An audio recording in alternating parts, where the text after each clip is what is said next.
یہ ایسی بات نہیں ہے کہ تبلیغ اچھا کام ہے، کرو ٹھیک ہے، نہ کرو تو بھی کوئی فرق نہیں ہے، یہ ایسی بات نہیں ہے۔ ایسی بات ہوتی تو ہمیں اب بڑی گنجائش ہے گھر بیٹھنے کی، پڑھنے کے بعد تو بڑے راستے نظر آ جاتے ہیں جان بچانے کے۔ پڑھنے کے بعد جنہوں نے قانون پڑھا ہوتا ہے وہ کیسے لوگوں کو الجھا لیتے ہیں اور اپنے آپ کو کیسے بچا لیتے ہیں، اپنے آپ کو کیسے نکال لیتے ہیں کہ وہ قانون کی ہیرا پھیریاں سمجھتے ہیں۔ میرے بھائیو، یہ نہیں ہے ہاں بھائی چنگا کام ہے کر لو تو کوئی گل نہیں، تو نہ کرو تو تامی کوئی گل نہیں، یہ ایسا کام نہیں ہے۔ اس پر میرے نبی کا سب کچھ لگ گیا، صحابہ کا سب کچھ لگ گیا، گھروں میں فقے آ گئے، شہر بدر ہوئے، در بدر ہوئے، گھر سے بے گھر ہوئے، وطن سے بے وطن ہوئے، کائنات کو انہوں نے میرے بھائیو آخری کناروں تک وہ پہنچے۔ تو اس لیے کیوں پہنچے؟ بلوچستان جہاں آج بھی نہ روٹی ہے نہ پانی ہے، 11 ہجری میں پنجگور تک اسلام پہنچا، 18 ہجری میں قلات تک اسلام پہنچا، اور حضرت علی کے دور میں قلات سے لے کر سبی تک۔ آج بھی میں ابھی وہاں سے میرا چلہ چل رہا ہے، بلوچستان کا سفر کیا ہے، آج بھی انسان نظر نہیں آتے۔ تو آج سے 14 صدی پہلے وہاں کیا تھا جس کو فتح کرنے کے لیے خلفائے راشدین کے دور میں یہاں صحابہ پہنچے ہوں؟ کچھ لوگ رہتے تھے جھونپڑوں میں، یہ جہنم میں جانے سے بچ جائیں اس لیے ان تک لشکر اسلام پہنچے ہیں۔ عبد الرحمن بن سمرہ بلوچستان میں سو گئے، خزدار اور قلات کے بیچ ایک علاقہ تھا زیری، اس میں ان کی قبر بنی، وہیں ان کا انتقال ہوا۔ عثمان رضی اللہ تعالیٰ عنہ کے دور میں اس علاقے کے گورنر تھے یہ۔ بھائیو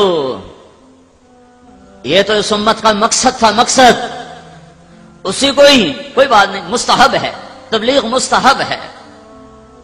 جب علماء سے سنتا ہوں تو میرا کلیجہ چر جاتا ہے، کیسے سمجھاؤں، کہاں سے الفاظ لاؤں جو دستک دے سکیں دل کے دریچوں پر۔ جو پھرے گا وہ سمجھے گا، جو پھرے گا وہ سمجھے گا۔ درد کو درد والا محسوس کرتا ہے، دوسرے کو کیا پتا کہ یہ کیوں تڑپ رہا ہے۔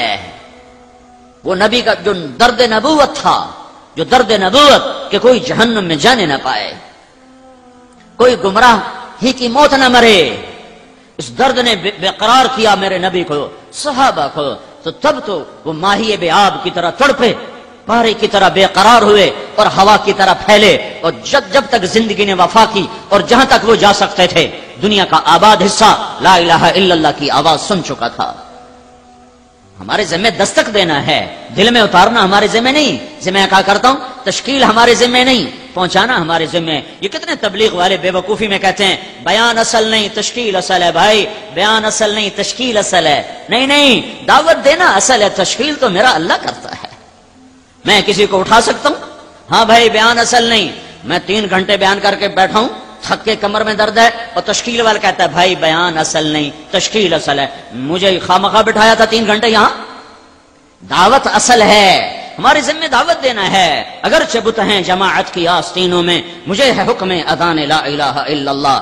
میں تشکیل نہیں کر سکتا، میں دل نہیں پھیر سکتا۔ کیسے لڑ گئے قریش مکہ میرے نبی کے ساتھ، اللہ کا ارادہ نہیں ہوا، نہیں دل پھر سکے۔ ہاں میرے ذمہ صدا لگانا ہے، درد کے ساتھ، غم کے ساتھ، دکھ کے ساتھ، تڑپ کے ساتھ۔ خنجر لگے کسی کو تڑپتے ہیں ہم امیر، سارے جہاں کا درد ہمارے جگر میں ہے۔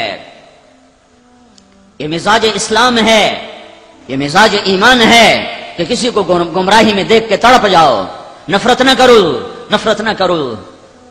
وہ اداکار آتے ہیں، یہ سٹیج کے اداکار آتے ہیں، مولانا جمشید صاحب سے آ کر رات کو 2-2:30 بجے ان کو اٹھاتے ہیں، 2-2:30 بجے، 80 سال کا بوڑھا۔ تو جواد وسیم صاحب جو اداکاروں میں کام کر رہے ہیں، وہ 2 باتوں پہ کہتے ہیں سارے اداکار روتے ہیں، 2 باتوں کہ ایک 80 برس کے بوڑھے کو رات 2 بجے اٹھاؤ، وہ تو کہے گا کم بختو کہاں مجھے اٹھانے آ گئے ہو، تمہیں میری صحت کا خیال نہیں۔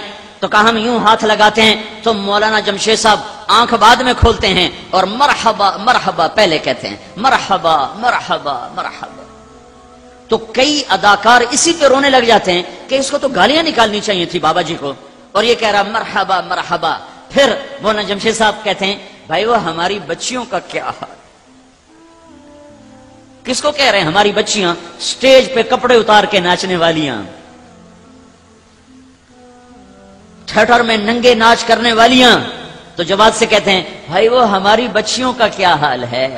کا اس بات کو سن کر کوئی تبلیغ کے بغیر، کوئی دلیل و برہان کے بغیر آنسو لوگوں کے یوں نکلتے ہیں کہ جن پر تھوکنا بھی دینداروں کو گوارا نہیں، ان کو اتنا بڑا عالم کہہ رہا ہے ہماری بچیوں کا کیا حال ہے. یہ درد نبوت ہے. یہ دھکے کھائے بغیر نہیں ملتا، یہ گھر چھوڑے بغیر نہیں ملتا. ہاں یہ اتنا آسان. درد نبوت ایک عمل ہے. کبھی عرش پر، کبھی فرش پر، کبھی در بدر، کبھی ان کے گھر. ہمیں عاشقی تیرا شکریہ، میں کہاں کہاں سے گزر گیا. کبھی راستوں میں تنہا، کبھی ہوں ورود صحرا، میں جنوں کا ہم سفر ہوں، میرا کوئی گھر نہیں ہے.